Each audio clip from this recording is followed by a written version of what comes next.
The high holy days and the month of Elul leading up to them are our season of Cheshbon HaNefesh, taking account of the soul.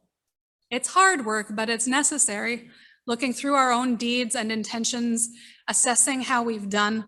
What did we do well? What might we want to do differently? Which healthy relationships have we nurtured? Have we caused pain to anyone on purpose or by accident? Cheshbon HaNefesh requires honesty with ourselves.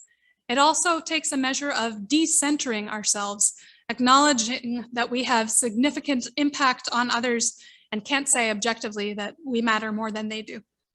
One of our community's practices this past couple of years has been Elul writing, where we use different schemas like the 4 different shofar calls, the 4 words from the Song of Songs, which are Elul's acronym, to guide us through the 4 weeks of Elul. The stories and insights that emerge during this writing process are often extraordinary. I always leave my own Elul writing practice feeling tender and also open, ready for what the next year brings. And I've never yet found that the acts of teshuvah, of apology and restoration, which Elul asks of me, have damaged my sense of myself as a person. On the contrary, it's good to be able to make a mistake and then acknowledge it, work to repair it. I'm not God. Cheshbon HaNefesh is also not for Elul only. It's not a one and done. It originated as a Musar practice, studying divine attributes in order to try to emulate them. A book called Cheshbon HaNefesh by Rabbi Menachem Mendel Lefin of Satanov was published in 1808. And in it, he encouraged people to journal, to study the 13 midot, the 13 attributes of God. Rabbi Satanovi was partly inspired by reading Ben Franklin's plans for self-improvement in his autobiography. And so Cheshbon HaNefesh I think of as both a Jewish and an American practice.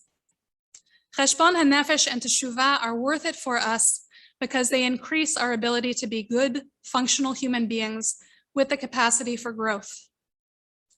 Israel is an important part of Jewish identity for most American Jews, whether in pride, in opposition, in longing, or in anger, or in hope. Almost all of us feel a strong connection to Israel. We can vote there, and some of us may never have visited, and yet we have a stake in her. If Israel is important to us, then Cheshbon HaNefesh is an important practice for us as it relates to Israel. Cheshbon HaNefesh regarding our own feelings about Israel and our reactions to Israel's actions help us process our personal and communal relationships with Israel and keep them healthy. This Yom Kippur, I want to invite us to talk with each other as Naomi Shemer sings, Al hadvash ve'al ha'oketz, al hamar ve'hamatok, about the honey and the sting, the bitter and the sweet.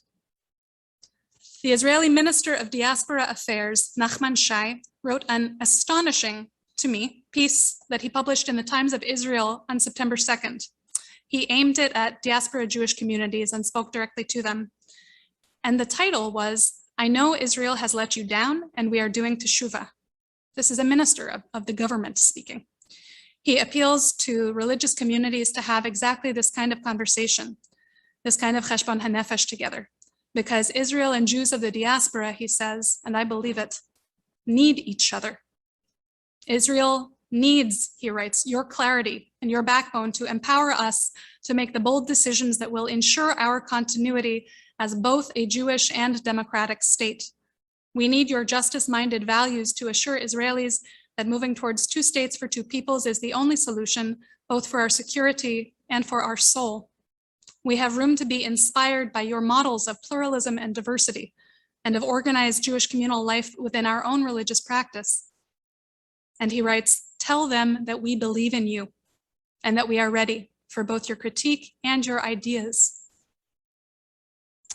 I think he's asking for our help to partner with Israel in the kind of productive and loving relationship that Shai envisions. We as a community of diaspora Jews need to develop those critiques and those ideas.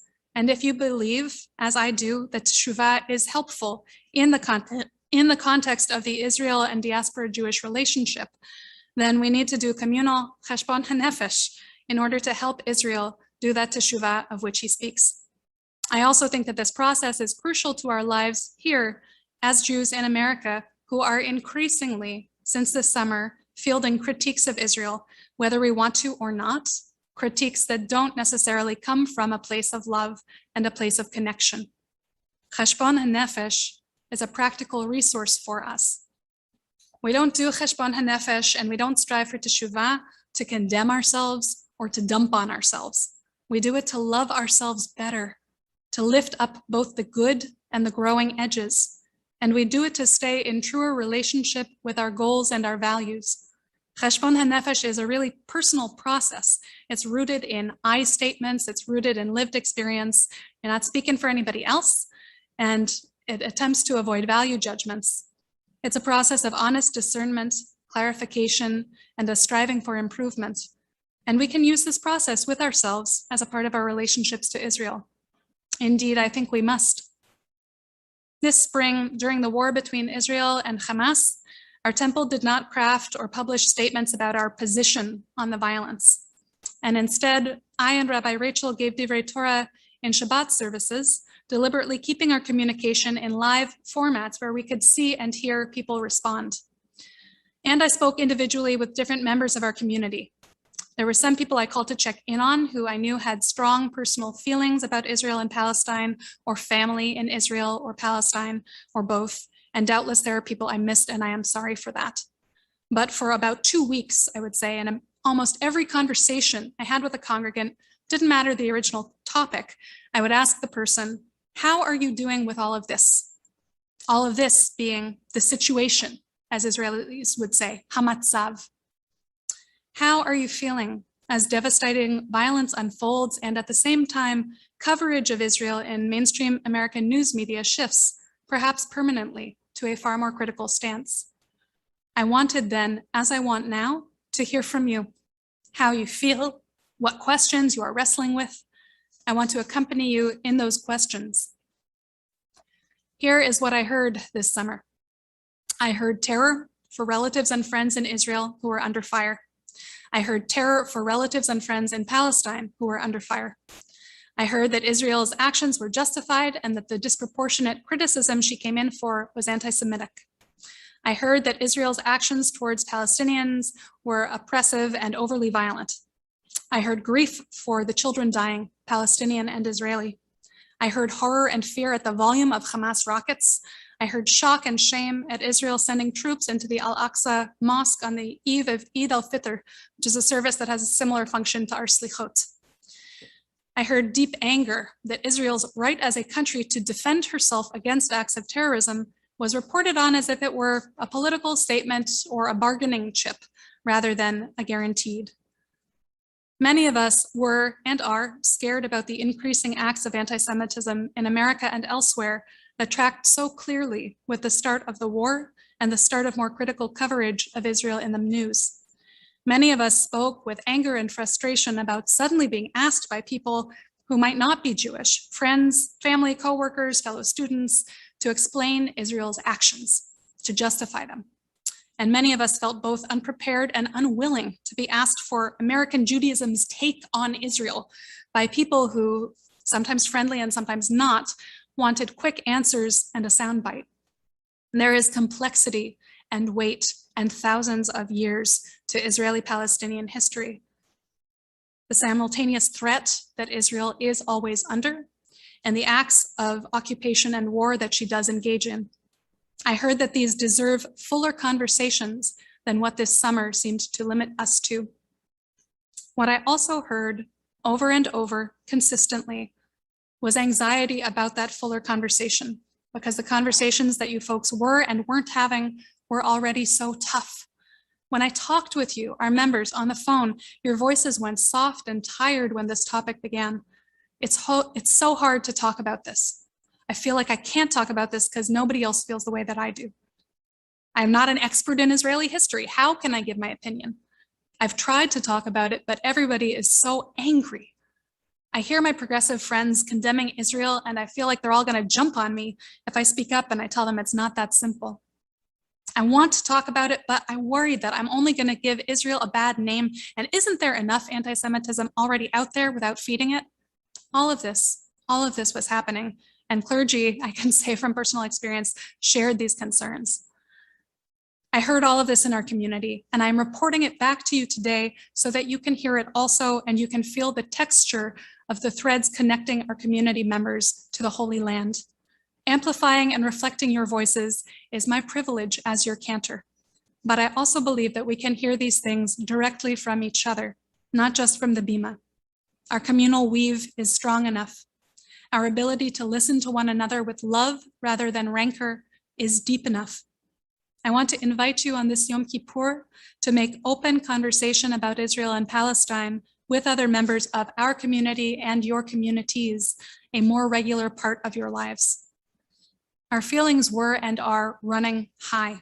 But if we fear honest and complex conversation about Israel and Palestine so much that we don't have that conversation in our homes, with our friends, with fellow students, with congregants, then we choke off our potential for a fuller relationship with the land. If a young person in our community never hears more than a whisper of the appalling conditions in Gaza, never talks about settlements, where the Green Line was, and then when they get to college, they're confronted by someone who feels that Israel has lost her right to exist, how can that young person be clear enough in their own heart to respond confidently? If a passionate advocate for Palestinian rights never hears firsthand from someone who has experienced violent anti-Semitism, perhaps who has lived through the Shoah, how miraculous the establishment of the state of Israel was and is, that suddenly there's a place in the world where Jews could go and be welcomed and celebrated and defended, how can that advocate understand that every rocket fired from Gaza carries the echoes of destruction for Jewry worldwide? How can we understand for ourselves the despair and the urgency of so many Palestinians if we don't know that in Hebron, the main economic artery is closed to Palestinian vehicles, and that on Purim and Yom Yerushalayim, mobs of settlers protected by the Israeli army roam the streets throwing bottles at Palestinian windows? My friends, these are conversations that we need to have with each other and with our loved ones, because I believe that more and more we are going to be asked to have them with other Americans who may be less personally invested in the topic. We need to be able to talk openly about Israel in her fullness, and the process of Cheshbon HaNefesh is here for us. We can and should talk more about the ways Israel makes us heart-stoppingly proud. We can quell over and trumpet Israeli creativity and innovation, Israeli survival and resilience, Israeli culture, Israeli diversity. We can heave sighs of twinned relief and awe at Israel's efficient vaccination rollout.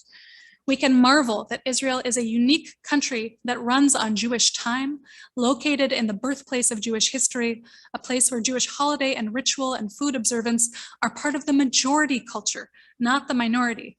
As somebody very wise said, it's like coming to temple when most of the places in which you live are not majority Jewish. Suddenly you can leave all that stuff at the door, and inside everybody knows what you're doing.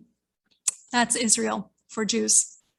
We can share our own experiences in Israel and Palestine of traveling and living, learning and contributing, eating and praying and loving.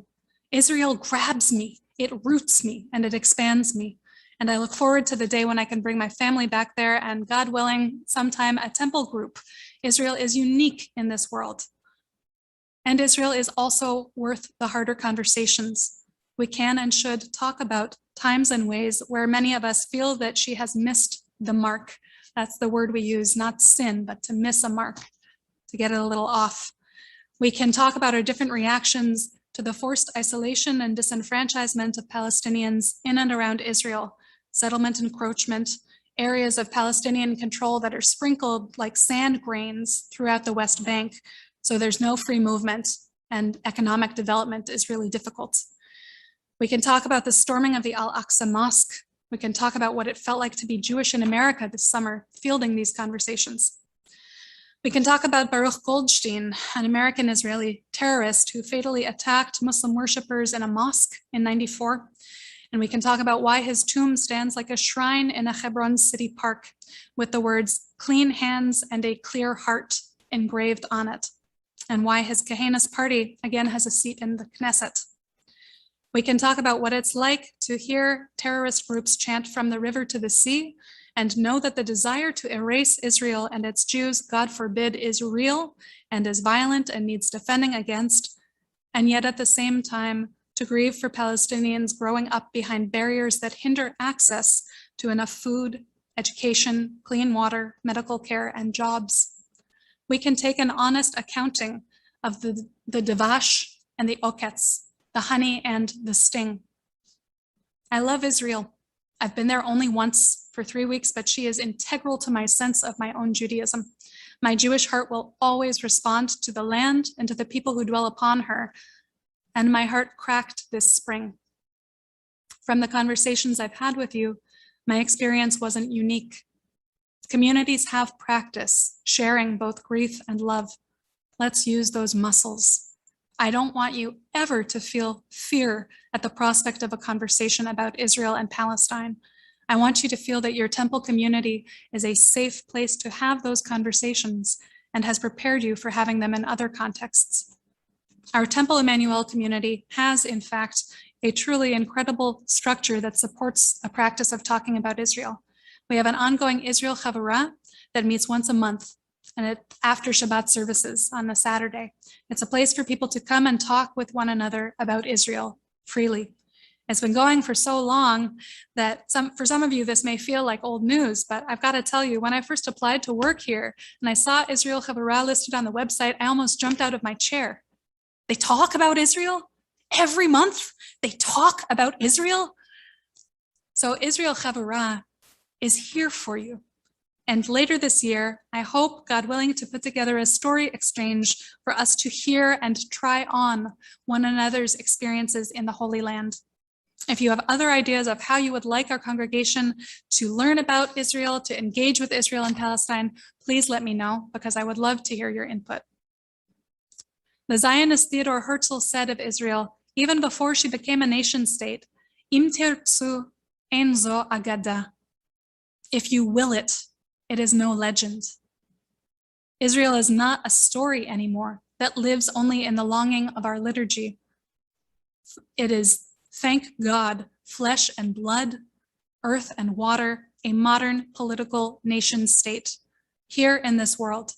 And that means we have both the right and the responsibility as Jews who care about what Israel does to consider her actions from the perspective of universal human rights, for the sake of Israelis, for the sake of Palestinians, for all people, and for our own sake, our own Jewish American neshamot, to know ourselves and Israel better with love.